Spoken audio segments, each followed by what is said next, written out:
Welcome everybody to another episode of Needs Some Introduction. As usual, I'm your host, Victor, and in today's episode, I will be recapping the latest episode of The Boys, episode 6 of season 3, Herogasm. And after that, stay tuned for a conversation I had with a friend of mine, Ray, who has also seen this season of Obi Wan Kenobi and is a much bigger fan of the show than I was. He was pretty happy about it. And we get into a discussion, and you may have heard my episode yesterday or 2 days ago where I wasn't that enthusiastic about that finale and that season in general. And honestly, he agrees with a lot of my critiques, but makes the case for seeing the bright side and the strongest elements of that show. He's also a much bigger Star Wars fan than I am, so he picked up on a lot more Easter eggs that I did not notice. And that comes after the Boys recap. I was originally going to review The Black Phone here as well, and I was looking forward to this for numerous reasons. I'm a fan of Ethan Hawke. I'm a fan of Scott Derrickson, who directed this film based on a Joe Hill novel, Joe Hill being Stephen King's son. And there is a serious Stephen King vibe here, very retro 80s feel to all of Stephen King's works. And Joe Hill doesn't always map this closely to Stephen King's output. But in this case, there is a lot of similarities. And I think that probably will boost the success of the film, given the fact that, just to name some things recently, the It films, and of course Stranger Things, which also rely on that kind of retro 80s tone. And this is in that mold. And I'll probably get into a bigger discussion of this with my sister once we regroup and start discussing or continue discussing The Old Man, the Jeff Bridges spy thriller that's on FX, because she'll be watching it this weekend. My nephews are very much looking forward to seeing this film. I thought it was just okay. There are some things about it that are very strong, and I was rooting for the film because I was very interested in a lot of the talent behind the screen here, and of course Ethan Hawke as well, who gives a good performance, but in my opinion, just don't really discover that much about this villain character that he's playing, and it's rare that he plays a villain, by the way. So I'll have a broader discussion about that, but for me, it wasn't that much to talk about, to be honest. Not that it's bad. I think if you like that type of thing, if you're a Stranger Things fan, if you like Stephen King novels, or Joe Hill novels, obviously, you'll probably enjoy this. For me, it was just all right.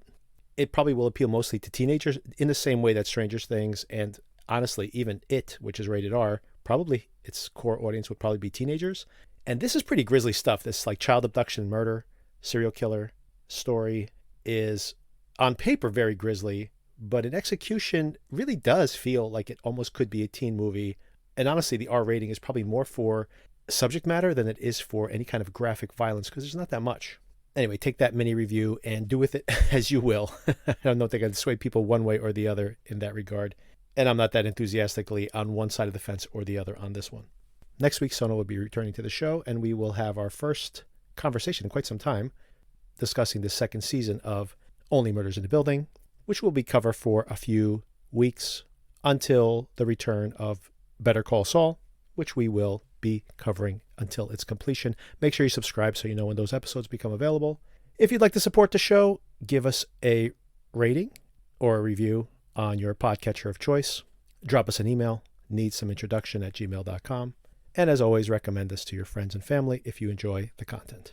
This whole place. I'm so fucking tired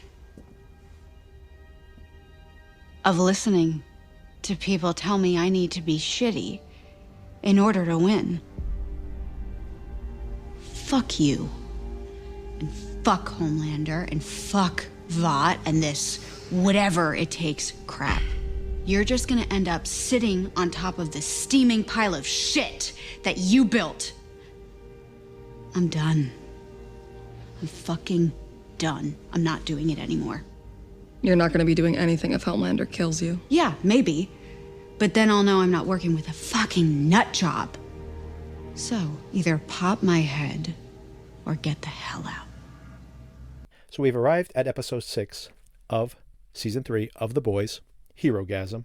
And we get a lot of things that I was expecting to see and some surprising things I was not expecting to see.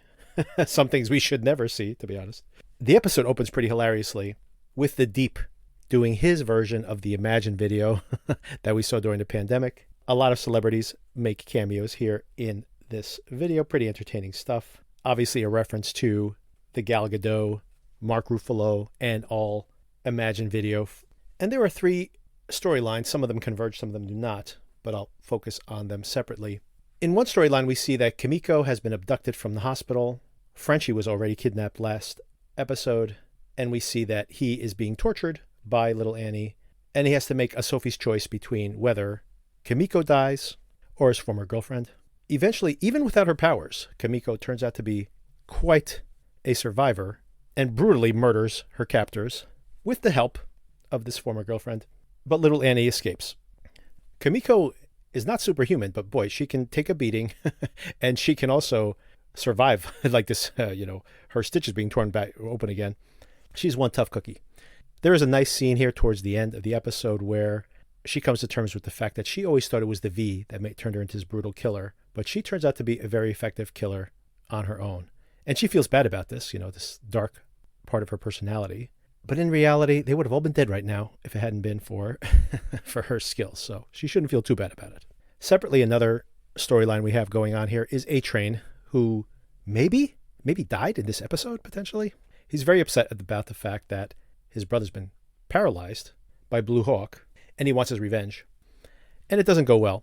And most of these storylines do end up culminating at what is called Herogasm, which apparently is an annual orgy where all superheroes can give into all of their different proclivities. And we get to see quite a lot of computer-generated superhero sexual activity, which isn't really as funny as I thought. I mean, I really thought we were going to see some pretty entertaining stuff. I feel like there was maybe a little bit of a failure of imagination here, or maybe the show has just been so over the top previously, it really can't top itself.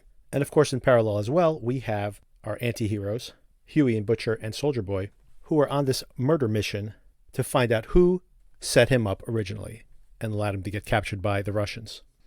It appears for all intents and purposes at this point that it was Noir that did this, which is ironic because Noir got the worst of it when that assault occurred back in Bolivia. Was it Bolivia? Or am I confusing this with Barry now? Nicaragua. That's when he got disfigured by that explosion. But once he hears that Soldier Boy is officially back and he's starting to murder his old teammates, Noir makes an exit for it. Pretty funny, by the way, to cut out his tracker chip and leave it in the elevator with whoever just happened to be standing there at the time. So we don't know where Noir is. Although now that I'm thinking about it at this moment, it is possible that since Noir abducted Maeve and is holding her somewhere, he may actually be heading out to team up with Maeve, because maybe he has a plan, a superhero team up to take out Soldier Boy. I mean, he did take him out once. We don't know how exactly. That's a mystery that remains to be solved. But who else could he be aligning himself with? Obviously not Homelander. Obviously nobody else knows where he is. And we don't know where Maeve is. So maybe he is going to bust out Maeve and cut a bargain with her. It turns out his next target is the Tnt Twins. And as everyone starts to converge there, we see that Starlight and MM are heading there. And of course, Butcher and Soldier Boy are heading there to question the Tnt Twins. And I mean, really, Soldier Boy wants to murder them. And of course, Homelander, knowing this, is headed there himself to do battle with Soldier Boy. Some interesting things happen on the lead up, however. One is that MM is dead set on using a gun or something on Soldier Boy and or Homelander, which continues to be a huge problem. Butcher has drugged him initially, knocked him out of the scene, took him out of the situation last week, because it's basically suicide for MM, and it honestly is suicide. And I don't understand. He literally goes at Soldier Boy at one point here with a gun, as if that's going to do anything at all. We do have a decent scene when Starlight and MM are in the car together, and he explains what happened the night that his family was killed by Soldier Boy, and that he still has that fear inside. Nonetheless, hey, this is a really, really bad idea. Okay, MM? Also in this lead up, we see that, and this is a big thing that's going to pay off at the end of this particular episode, but the seeds are planted early on, is that we see Victoria talking to Starlight and basically admits that she knows that everybody has discovered that she is the head popper, and tries to convince Starlight to use her star power to work with her, that there's some good they can do. Once again, this is Starlight's going in position at the beginning of the season, that she can do some good from working inside of the system. And she finally just stands up to Victoria and says, look, go ahead, pop my head off, or leave me alone. I'm not going to do this anymore. I'm not going to play your games. I'm out. And we really don't know just how out she is until the end of the episode, which I'll get around to, but I was actually very satisfied by this situation at the end of this episode. Another interesting thing we see here, although it's kind of a little cheap because we've never seen this interaction before, we see Homelander for the first time afraid of whether he can actually take out Soldier Boy or not. And he has this interesting interaction where he's talking to another version of himself and laying out a lot of the neuroses that we've seen in the show. Why the long face, Tiger? What if I can't handle him? I mean, if Noir ran, oh, you can handle him. You're at the top of the food chain. Hey. When we were kids, alone in the bedroom, I got us through it, right? Don't I always? Always. No matter what. And now, I'll get us through this, just as long as you and me stick together. What if Edgar's right? What if it was a mistake to take over Vought and then I am just talented and they all know I'm a fraud? Now, what do you care what a bunch of mud people think? Come on. Tell me the real reason. I want to hear you say it. Say it! Want them to love me. Yahtzee! Only it never seems to work out, does it? Madeline, Maeve, Stormfront, even your own son. So why do you keep running headfirst into the same brick wall?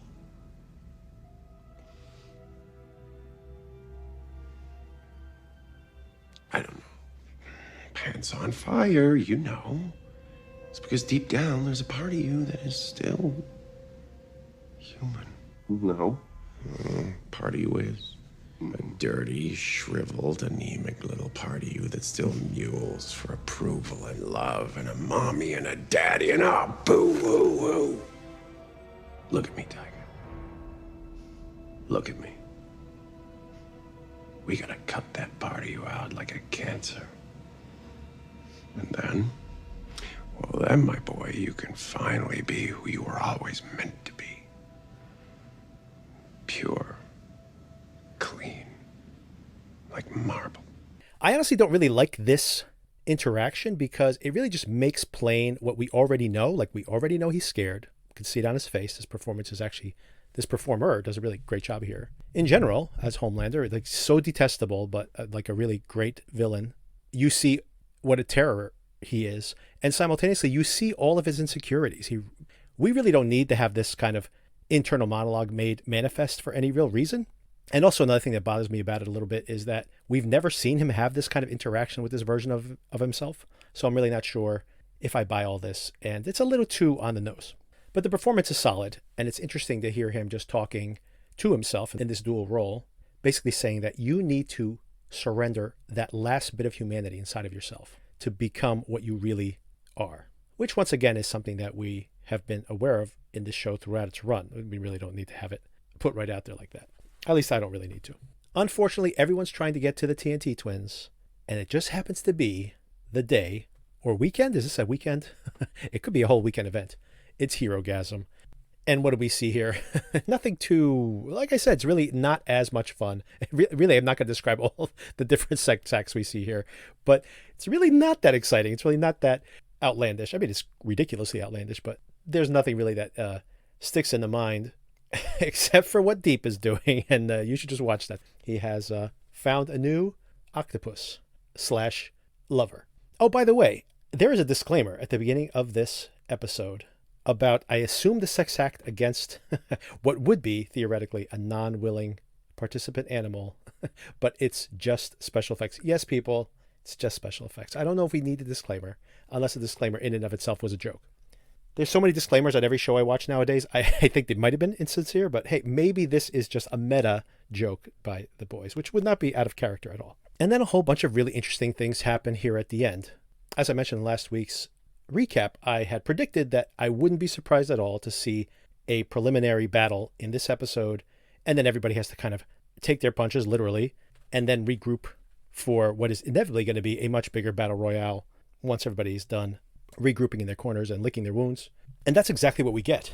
Huey has gone and made the rounds within Herogasm, naked, of course, because he can basically teleport, and he loses his clothes in the process. Suichi just blends in. Interestingly, he runs into A-Train, however, and his anger gets the better of him, and he says to A-Train that he never apologized for killing his ex-girlfriend. And A-Train, now who's been personally injured by another soup, earnestly tells him, I'm sorry that happened to you. And he still gets slugged by Huey, by the way. He's shocked by this, of course, because he knows that Huey's not supposed to have superpowers, but the punch actually hurts. So the V is making Huey extra aggressive. This has led to multiple arguments now between him and Starlight, and potentially a breakup, or at least a temporary breakup, at the end of this episode. Soldier Boy has forgotten multiple times now what his trigger was in Manhattan, this Russian pop music that was probably playing on the radio during his torments, and apparently he blacks out when he detonates this way. And it happens again. Some music's playing on the radio, and as he's questioning the Tnt Twins, very funny, they try their powers for the first time in a very long time, and it just fizzles out right before they are completely incinerated by Soldier Boy's powers. But it's not just them. It takes out most of the building, and many people are injured. As a matter of fact, we find out 12 superheroes and civilians were killed in the explosion, and many, many more were injured. In the midst of all of this, Homelander arrives. Homelander sees Butcher and Soldier Boy together. He's overcome his fear of confronting Soldier Boy, or at least presents himself that way. And he basically tells Butcher that their temporary truce is over. And he strikes him down with his laser eyes and assumes that Butcher is dead, of course. And then goes hand to hand with Soldier Boy. And there's a lot of ego here on the line, by the way. Who is the true alpha dog? You were my hero growing up. I watched all your movies hundreds of times. You were the only one that was nearly as strong as me. Buddy, you think you look strong? You're wearing a cape. You're just a cheap fucking knockoff. Oh, no. I'm the upgrade. And initially, Soldier Boy catches Homelander off guard and really knocks him about. But Homelander gets the better of him, only for Butcher, of course, to get up and use his laser eyes. And they have a laser eye battle at one point. And they are basically tag teaming on Homelander. Even Huey gets in on the action, and at one point they finally have Homelander pinned to the ground. And just as, for some reason, I guess because he just discharged just moments before, it takes a very long time for Soldier Boy to recharge. You know, there's performance anxiety too, guys. You know, it's what happens sometimes. And just as he's about to discharge, Homelander escapes and flies off.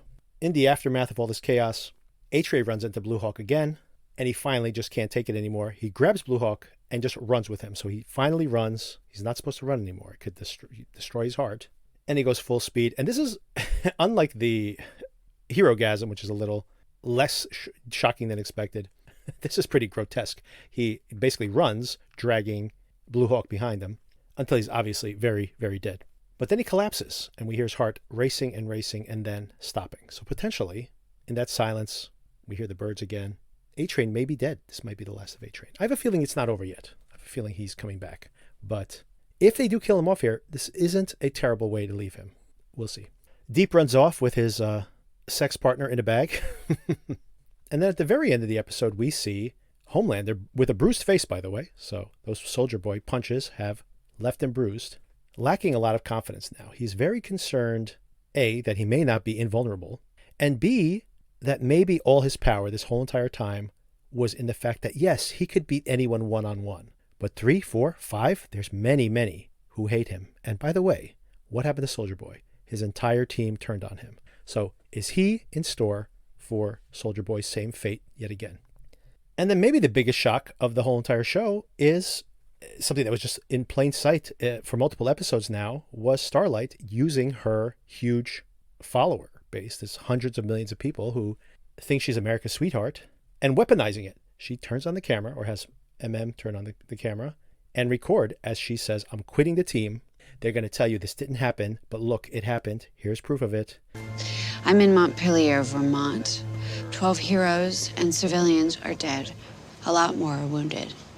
Now, Homelander and Vought are going to tell you that it was the supervillain and that they have it handled. They don't.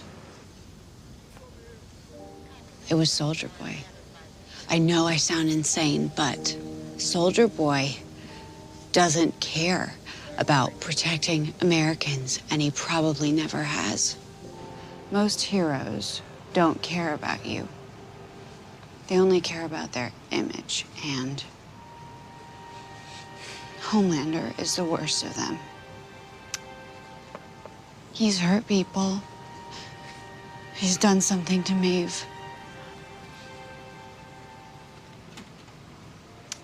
I don't know what they're gonna do to me for telling the truth, but I'm going to keep doing it, and I should have done it sooner. I'm sorry. And one more thing. I'm not Starlight anymore. My name is Annie January, and I fucking quit. So yeah, I never saw this potential twist coming, and I really do enjoy it. This possibility that she could somehow win, in a way, by weaponizing her own popularity against this like brutal dictator, basically. And all she has to do is tell the truth. Now, is it all going to go smoothly for her? I don't know. And I honestly don't know where the show goes at this very moment. There's definitely going to be another battle royale in 2 more episodes. We're only 2 episodes away from the finale. So I would predict in episode 8, we see that big final. I still very much want to see Homelander lose his power. I have a little less confidence that that's going to be the twist now, given what's happened in this particular episode. I really don't hope that Homelander ends up in an even better position at the end of this. I really want to see him get some kind of comeuppance. And I really would love to see him lose his powers. That would be the worst thing that could happen to him. Even worse than death, by the way. And it seems like, given the fact that that is Soldier Boy's power, or one of his powers, I really want to see that happen. What do I predict for next week? I guess we're going to find out what actually happened with Soldier Boy, because, of course, ideally everybody wants to dispose of Soldier Boy and Homelander at the same time. Not sure if you replace Homelander with Soldier Boy, things end up in a better spot. So we'll see how they can handle the Soldier Boy problem. I have a feeling that Noir and Maeve and their interactions next week will probably reveal some of that plan. And meanwhile, we'll see the fallout of what happens from the standpoint of Vought and Homelander in the aftermath of Starlight kind of coming out with everything that's been going on. All right, so that's the episode. I liked it. Didn't like it as much as last week. It is kind of a middle episode. Every superhero confrontation needs to have like that first battle royale, and then a regroup and a second attempt again for the true final battle. This is pretty cliched and expected, and they were able to throw it in to throw a superhero orgy in there for extra entertainment, a little extra seasoning there in the recipe. So it was fine, but I'm very curious at this moment what happens in the next episode. I'm kind of not certain, although I would very much expect to see another battle royale at the end of the season, and we'll see what is the power reset at the end of season 3, and I do think there will be some kind of power shift. Okay, so that's the Boys recap, and now let me get into the conversation I had with Ray about Obi Wan Kenobi and really all things Star Wars. All right, hope you enjoyed the conversation, and I'll talk to you soon.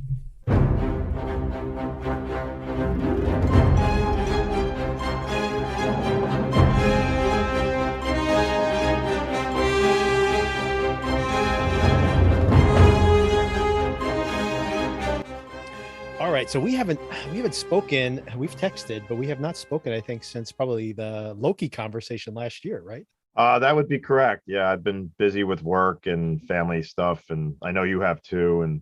And to be honest, Disney has just produced so many things; it's hard to keep up. It's impossible, right? I know.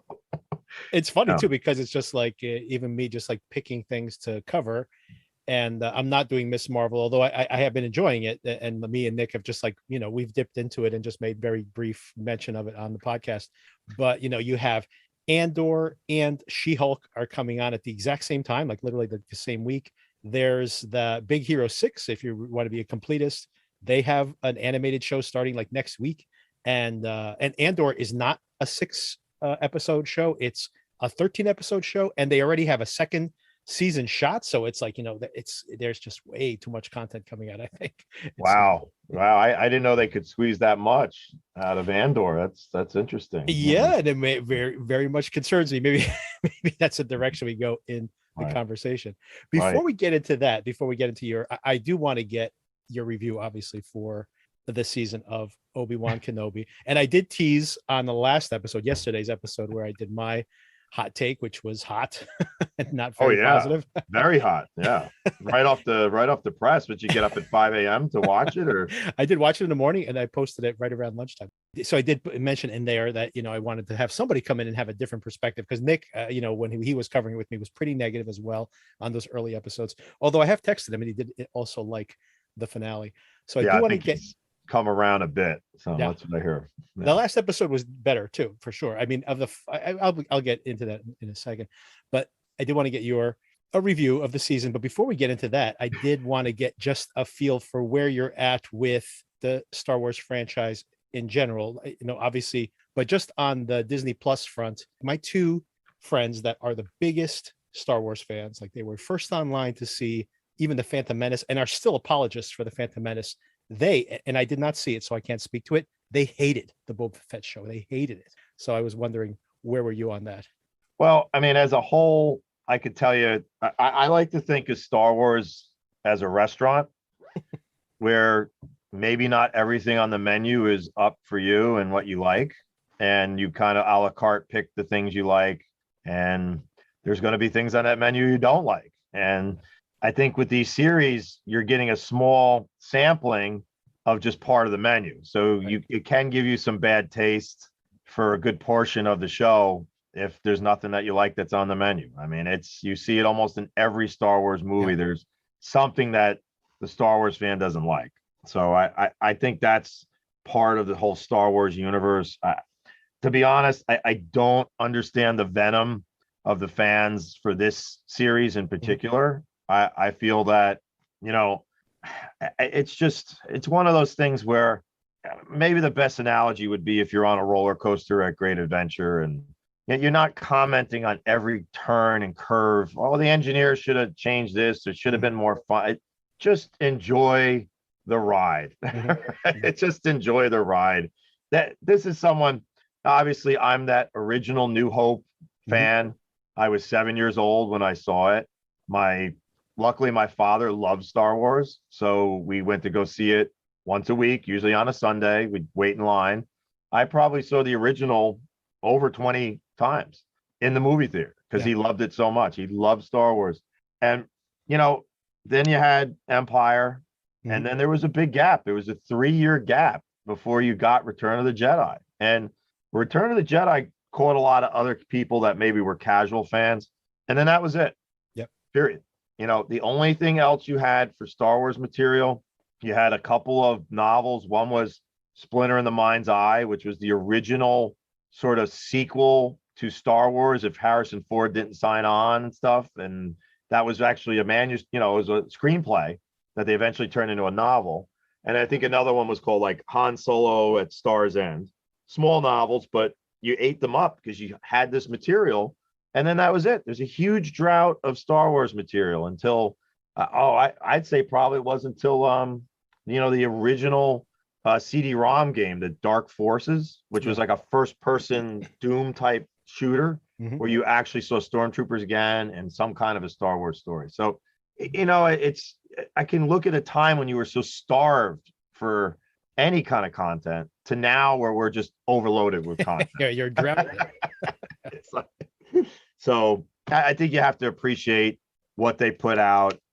It is going to be varied.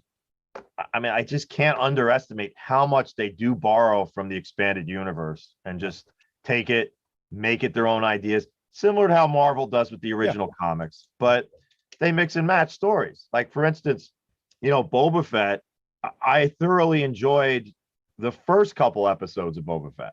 I did not necessarily enjoy the last 2 episodes. The middle I thought was great. It was Mandalorian 2.2. Right.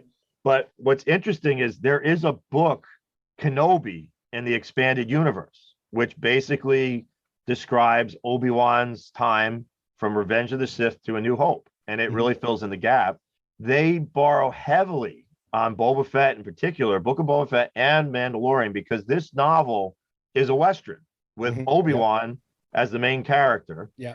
And he basically goes around saving villages, and it delves heavily into Tusken Raider culture, which Boba Fett did, and the whole Western concept, like things in the Mandalorian. Yeah. I mean, they took right out of that novel. So when they decided to make Kenobi, I was very interested in seeing what they would do, because they already used a lot of the Kenobi ideas in other series. So right.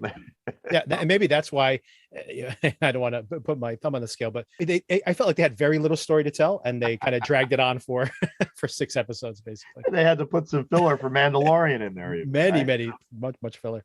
Yeah. So you're you're generally positive on it. I think it was routed in reality about all the events that unfolded with Obi-Wan. And I think the PTSD for some people was just too woke, like, oh, this is my hero, I can't see him like this. But I mean, Disney has a tendency to do this with some of their characters, is really make them as low as possible in their life to then rise up, sometimes rather quickly. And you can see that with this series too. He goes from barely able to move a bolt to exactly. He can't knock over a can of soda and all of a sudden he could keep the ocean out. It's like pretty yeah. So again, all these things are with some reservations. I tried to avoid all these plot holes that people keep talking about, and you use that old, in a certain point of view, when you watch all Star Wars movies, because they're all come into play like that. And honestly, I like how the series wrapped up a lot of some of these plot holes that people were claiming that they would have now, and how they worked in the dialogue to actually explain away some of the New Hope stuff. But the directing was the part that I was most disappointed with. Deborah Chow, just a different look than what Filoni or Favreau would do. I would love to see what they would have done with this, with the visuals and the angles. That was a little off at times. It almost gave me a Blair Witch Project kind of feel at times, and I don't know. That was a little unsettling. But she did a lot of Mandalorian, though, isn't she? The main Mandalorian. She had some episodes too. Yeah. They borrowed heavily from video games too. I mean, the Jedi Fallen Order. That 4th episode was basically Jedi Fallen Order. Right? All the scenes where Cal Kestis sneaks in exactly the same way, and also if you played that video game, or in my case, my son played it, you kind of know that's going to happen almost. So it was interesting. Well, I kind of knew it was going to happen in this show, given the framework of it as well, right? So that's But I just love how people just they hate it for the plot holes. And I always say, like, if A New Hope came out today, you guys would kill it too. I mean, there's so many things you could look at in A New Hope that doesn't really make sense. I mean, again, I'm not talking about sequel stuff where we can, track people in hyperspace and all, because there's always those elements of, you have a construct of science fiction reality, and if you don't play by those rules, well, you lose continuity and stuff. But, like a good example is in A New Hope, right? With the Death Star trench. Okay. Right. Why did they have to do a trench run? Couldn't they have just flown over the trench and dive bomb the exhaust port? Like, what is the explanation why they have to get in that trench? I've heard kind of weird ones that the turbo lasers would take them out, but they weren't. So what's the deal with that, right? I mean, that's a huge plot hole, right? I think the best, though, is Return of the Jedi. So they steal an Imperial shuttle, and they have the codes that they got from those Bothan spies to deactivate the shield. So they have the one little team. They play out, this cat and mouse. They go right up to the Star Destroyer, Darth Vader's Star Destroyer, transmit the code to deactivate the shield, only to then go down to the surface of the moon then deactivate the shield again. Like, you had the shield deactivated. Just fly into the superstructure, blow up the Death Star, right? Like, it's like, what was wrong with that plot? What was that storyline, right? So anyway, you could cut these things apart forever. But I think part of the problem was, I heard that the Kenobi series was originally going to be 8 at least. So we had the 2 bonus in the beginning, and then there were going to be 6. And then very quickly into the series, they did some editing after the 1st and 2nd had already aired, because they decided to have a 2nd season. And as a result, even some of the storyline changed. to accommodate the second season. Now, that said, the finale kind of wrapped things up nicely. So Right. I don't even know if I want to have a second series. We live in an internet era, so it is much harder to get away with plot contrivances that you could back in the day. Because you're absolutely right. Some of those old movies we watched are full of plot holes. Like, I mean, hey, can the Superman rolling the world backwards is pretty. God, That's probably the biggest. You watch that now, it's a very cringy. Oh my God. Yeah. You know what? It's funny though, is I heard someone try to explain it like from a scientific point of view, like in Superman, where he does go backwards with the Earth.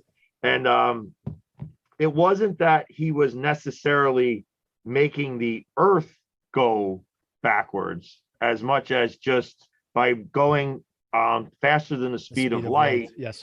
Some kind of relativistic thing he was trying to do. Someone was trying to explain it away. I've heard that. That wasn't the original intent. The original intent was exactly. He was literally turning the Earth backwards and turning time exactly.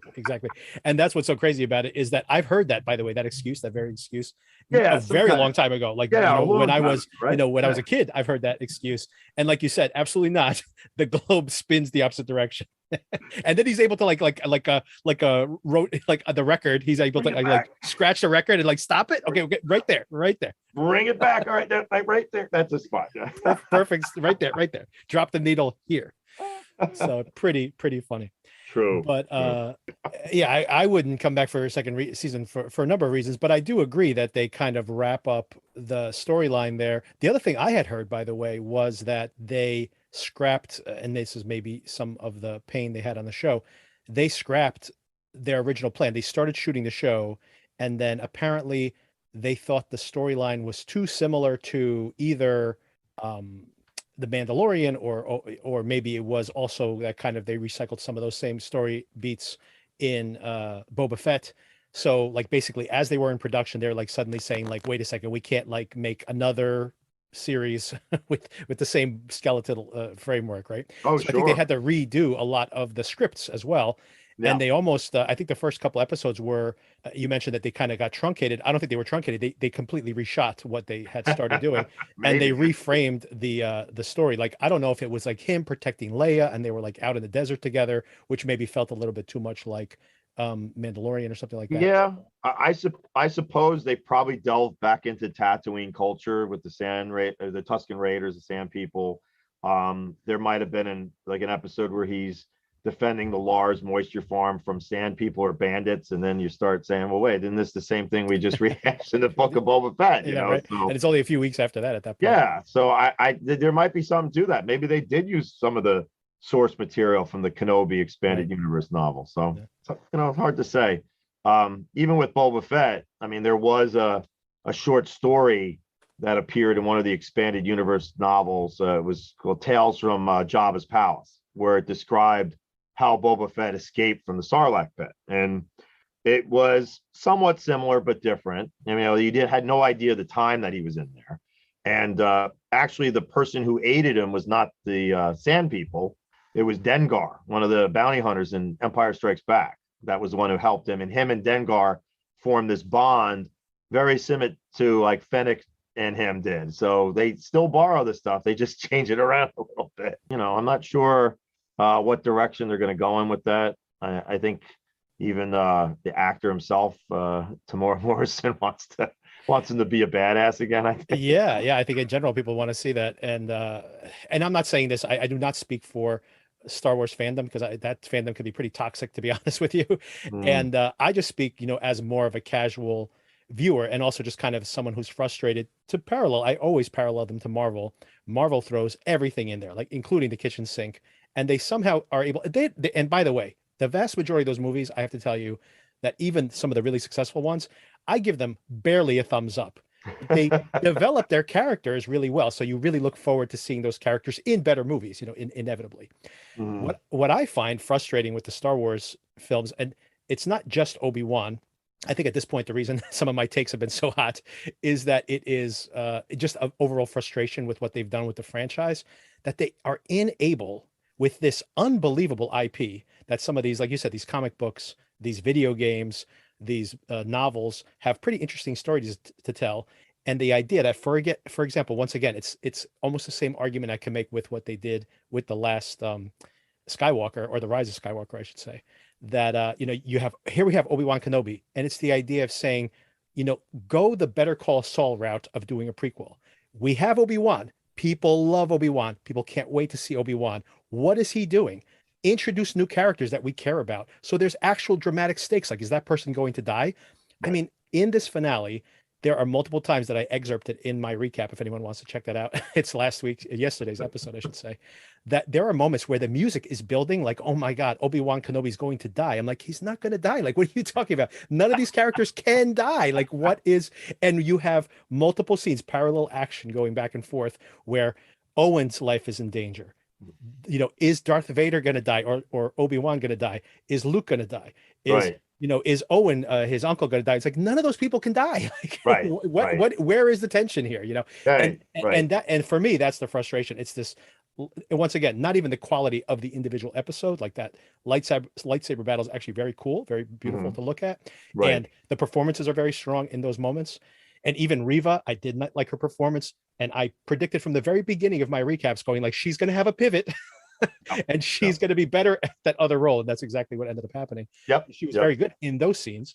And anyway, all those things are all true. But I just feel like, wow, what a failure of imagination that you can't just go and like literally just pull like dust off one of these old novels they have and just tell a completely different story. Like Obi Wan Kenobi in the wild, getting into trouble, getting, kidnapped by Jawas, falling in love. Maybe his wife dies or he's on the run or something. Tell me that story. I don't need to see Leia again. I don't need to see Darth Vader right away. Bring Darth Vader in the second or third season. I don't need him in the second episode. It's just, that's my frustration. No, I know. That's true. They always fall back on the major characters. You feel like there's only 6 degrees of separation in the Star Wars universe. Everyone's together.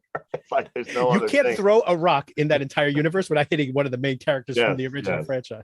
Yes. Well, I mean, I could tell you that in the expanded novels and the stories, it was masterful. What they would do is where they would just take one stormtrooper that was like in one scene and just build a whole story arc around this one individual and make it all come full circle and make it work and make some sense into it, And again, I think part of that is why some of the Star Wars fans don't like the Disney version, because all those expanded universe novels, they all had to be approved by George. He was a master of continuity. So these authors would have to bow down to his ultimate authority if they were going to get published. And really, they were all integrated. There was all continuity. So they were great at doing that. They were great at taking a tiny little character, a tiny little bit of time, and make a whole novel or story out. Exactly. And I do agree that they paint themselves in a corner a bit. Rather than tension, I feel that they know that the audience knows the outcome. They just want to see how it transpires, almost like a watcher type perspective. Like, all right, I know what's happening. Now I just want to be entertained and see what happens. I don't know. That's and I agree with that. No, and I agree with that. I'm more of once again, I'm more critical of the construction of the show where they are, you just listen to the musical cues that it's like, oh my God, who's going to die now? I'm like, you could play that scene in a very different way where it's like this confrontation. For example, the original trilogy of the Star Wars, I should say the prequels, the Lucas prequels, I do not like those films, although I do like most of the third one, the Revenge of the Sith is decent. And that scene where that brutal scene, by the way, at the end where they have the lightsaber battle and he leaves them there to like burn. And he's like, how could you do this? I loved you. And like that scene is really tough. And you have an opportunity at this moment, same two actors, to deliver that kind of scene. Right. And I don't, and at that, if you set the bar at that level, I don't feel like, we get Darth Vader, you bring him in, they only interact a couple of times. One time he drags him through a fire and Darth Vader gets scared off by a fire. I don't understand that at all. Oh, I know. That was one where it was maybe just he was playing with him, knew he couldn't get away, a cat and mouse thing, but then it didn't sort of hold true with the fourth episode either. Yeah, because then he's Reva for letting him go away. Exactly. None of that makes any sense. No, I know. I mean, again, even again, obviously, spoiler alert. Anyone listening to this, we're talking about. I'll put a spoiler at the top of this whole thing. Yeah, exactly. But I kind of had a feeling we were going to get a split helmet situation. Yes, yeah. They had used that in with Ahsoka's fight in Star Wars Rebels, where she was able to look at his eyes, and there was a moment of contact where there was an emotional connection. And they did it this way a little different. I thought, like you said, they had the potential to go a lot of different routes with this. Even maybe Anakin slightly turning at one point and then reverting back. I thought it was nice how he did say to Obi-Wan after he apologized to Anakin for I'm sorry, that it wasn't him. He did this to himself, which was at least a little bit of Anakin talking for a moment there. So there was so much potential. I mean, he could have told him what Padme's last words to him were. That would have been amazing. Yeah, Can you imagine exactly. that? Yeah, I mean, exactly. There's lots of missed opportunity. Yeah. And not for nothing, but you know what? Like, this is a nitpick I'm going to make right now, but it's a pretty big one, in my opinion, in that episode. And this comes from someone who didn't appreciate it as much as you did. But at the same time, I think, okay, Obi-Wan left him to like die, and he didn't die again. And he had no idea that he was going to turn to Darth Vader, obviously, right? But now he leaves him again without finishing. And it's just like he indirectly is responsible for millions of deaths. Again, I know. He could have finished him again. Yeah. He could have finished him again. But I think that speaks to the fact that Obi-Wan still loves him to some degree, and he cannot kill him. He cannot kill him.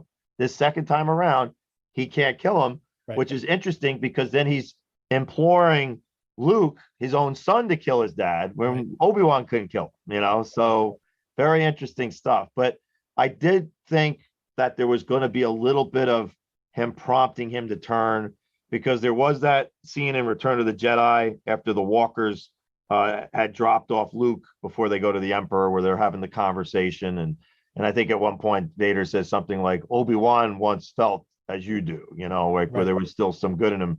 So that's why I really thought they were going to go that route a little. And they kind of did it. He just apologized, and he kind of let Obi-Wan off the hook, said, don't. I get it. It's me, not you. So, it's not me. It's you. It's not you. It's not you. It's me.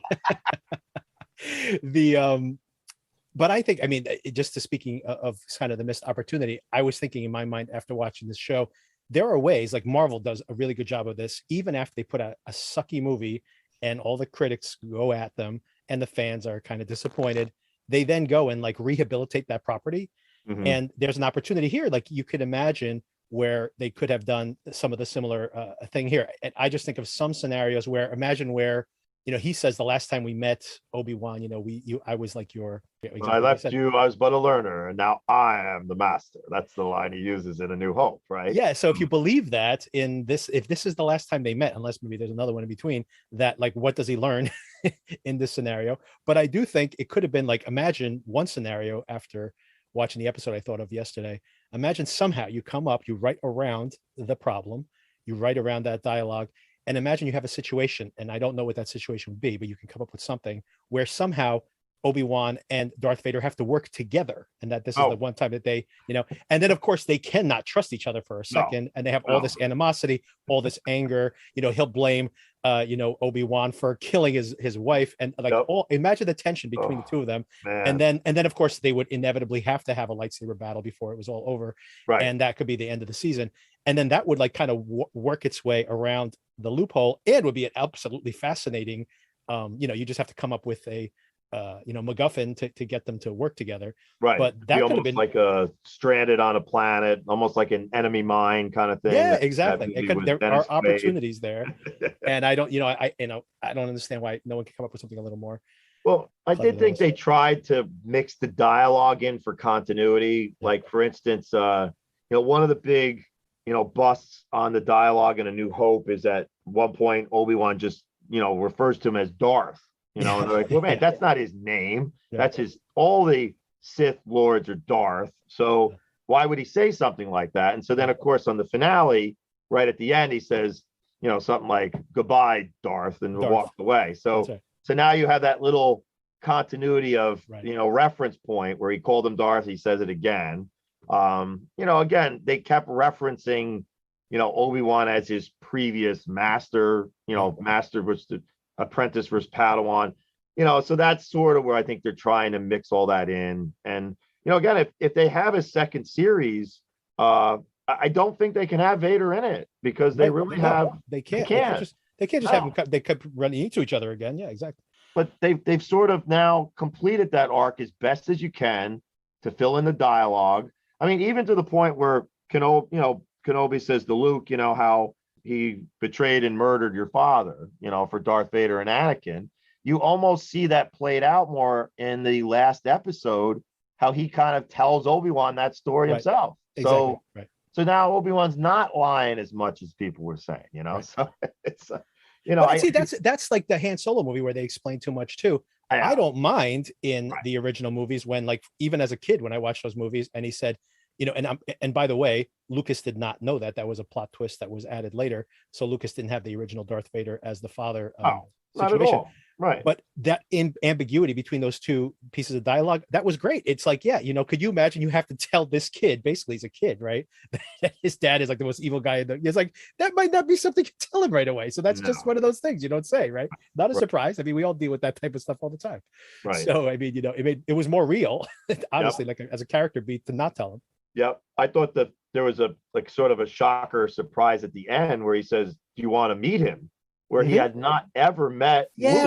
Why even do that? I was so frustrated by that. I know you can now say, well, he doesn't remember meeting him. Sure. Whatever.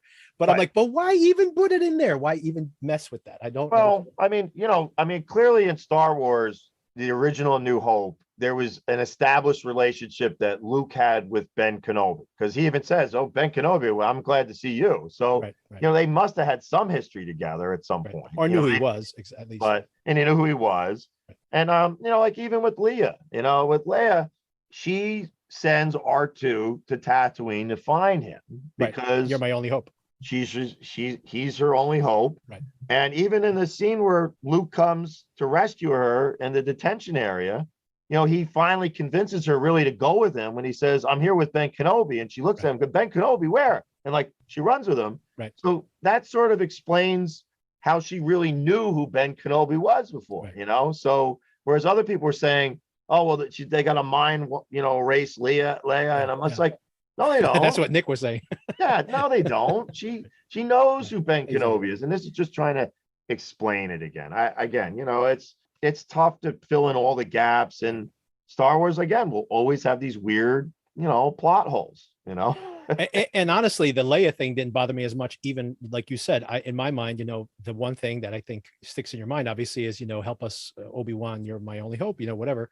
And it's like, of course, so she knows who Obi-Wan is. She's literally asking for his help, right? So I don't have an issue with that. Like, that was much less of an issue for me than just a performance. I know she's a child actress, so. But it was a little much. I know it was just definitely. I mean, like the fact that they try to make her this like hyper precocious. Precocious is an understatement almost. and they keep saying she's 10 years old. I'm like, I swear, my 7-year-old is way more mature than this 10-year-old. Like, she cannot be a 10-year-old. She, they wrote her like a 5-year-old. Like, it's just crazy. Yeah, that was a little weird too. And the idea of the whole kidnapping scene too is a little odd. Where she's walking casually, they can't catch her. I mean, you mentioned the fire with Darth Vader. There's been multiple obstructions to villains in this series with either it's in Tatooine where that one rogue Jedi was running away and he just drops the thing down. He just drops the curtain. A flag. Drops a flag down. How can I catch him now? There's a flag in front of him. Yeah, I'm like, oh, we're stopped. No, we can't. And her running through the woods and there's just one branch that they can't go under. It was, that's a little Flea for the Red Hot Chili Peppers. That was Flea for a moment in the movie. Right. Yeah. Flea. That was great with the throwback to Flea. Yeah, absolutely. It was cool. I did think that they tried with the Tala character, the one that was the Imperial Guard, to build some emotion and build the character that you didn't know her fate. So there was some tension with her, and they bumped her off. So at least they tried to have some characters, that you kind of got to know. And that was a good scene too, by the way. That was actually a good scene. That's probably my favorite episode, was that 5th episode. I think she was one of the better actors or actresses in the whole series. I mean, I agree. It was a little preposterous, the situation she was in again. Right. I mean, how do you get into a maximum security Imperial site like that? And my God, we just walk in. That's what you do. Again, the whole plot hole with Cal Kestis in a Jedi Fallen Order. That's exactly how he sneaks into the same Inquisitor base. So if he did it once, you think they would have some way of preventing someone else from doing it again, you know? So, there were and once again, this is where I think it's such bad plotting, is that you could make a joke being like that. Basically, she could say, because she's in the Imperial Guard, saying, "Oh yeah, like we could just walk in."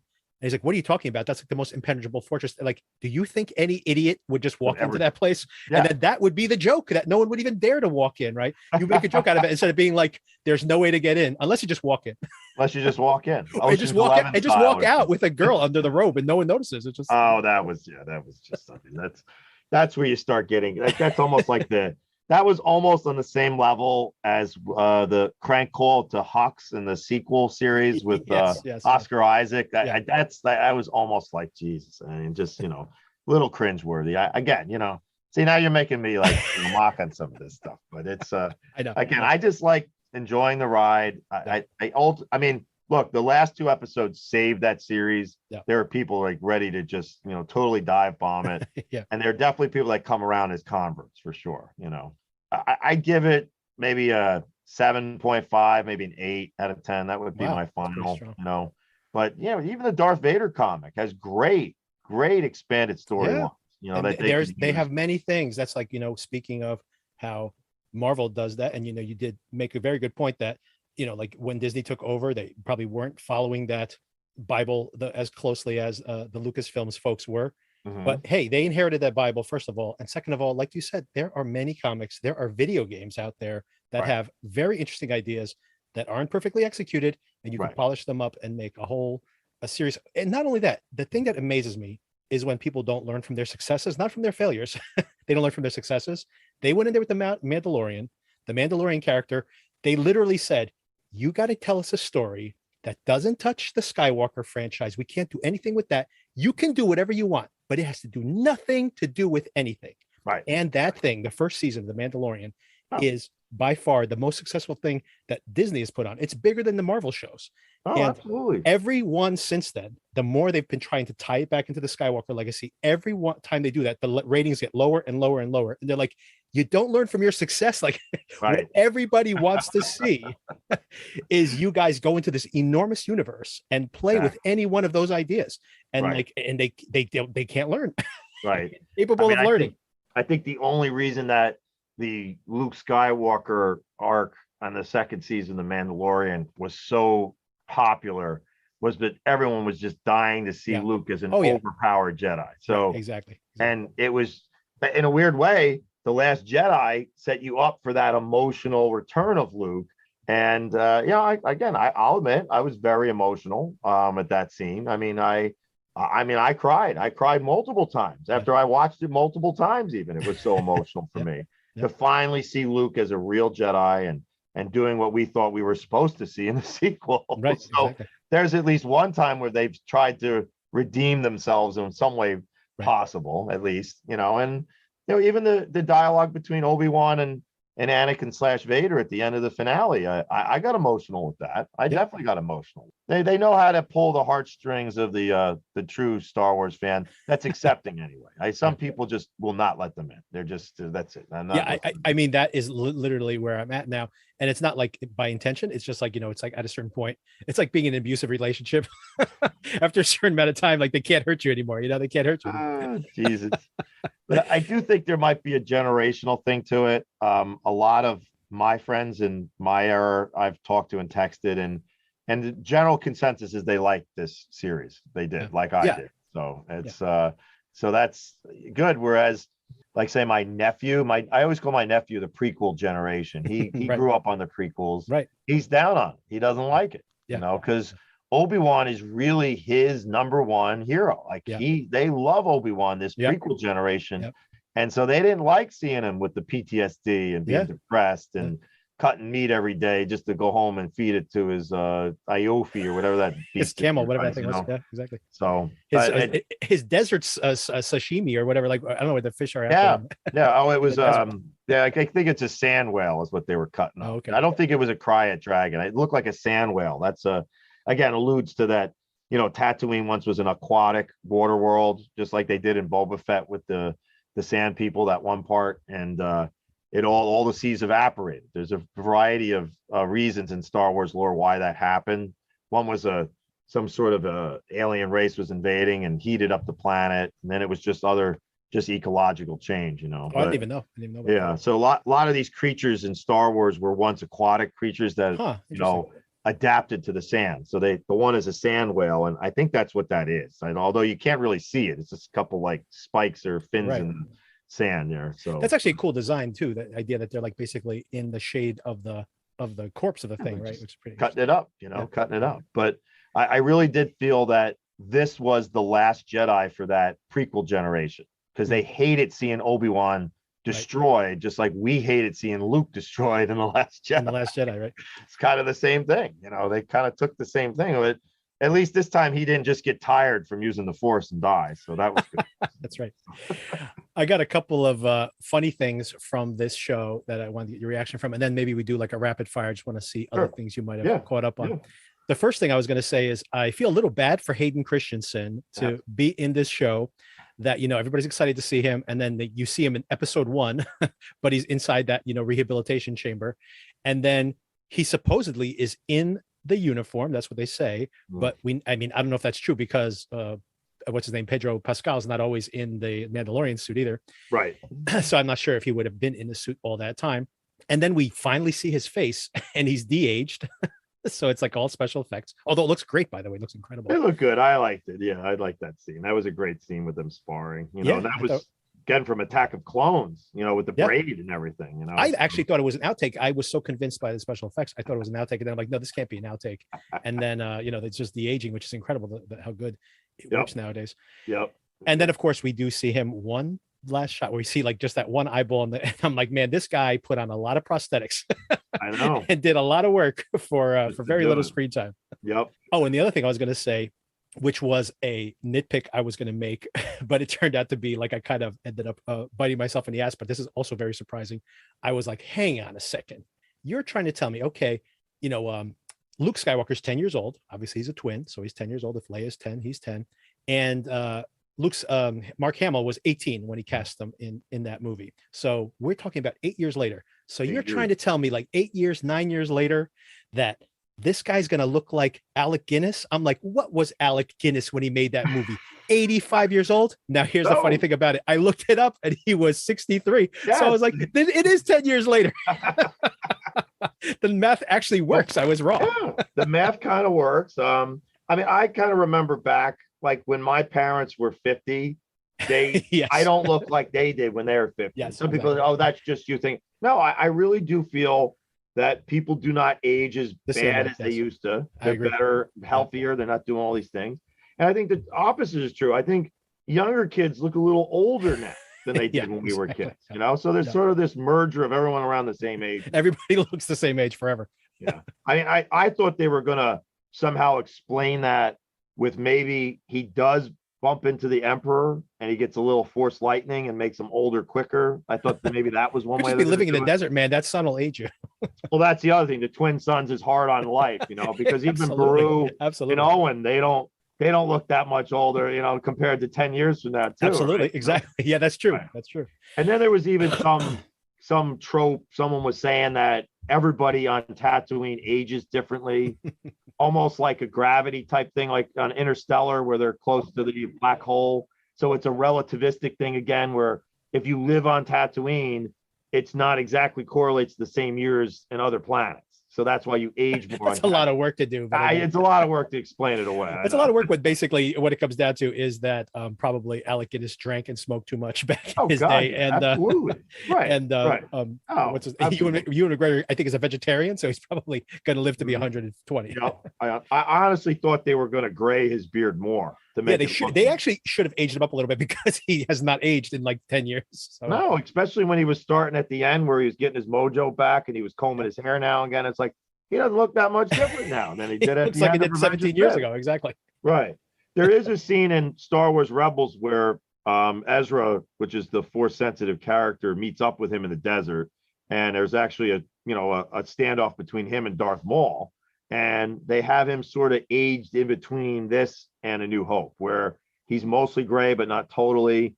So, maybe they were trying to go on that set because again, there's a lot of stuff in Rebels that ties in with this, with the Inquisitors and all. Right.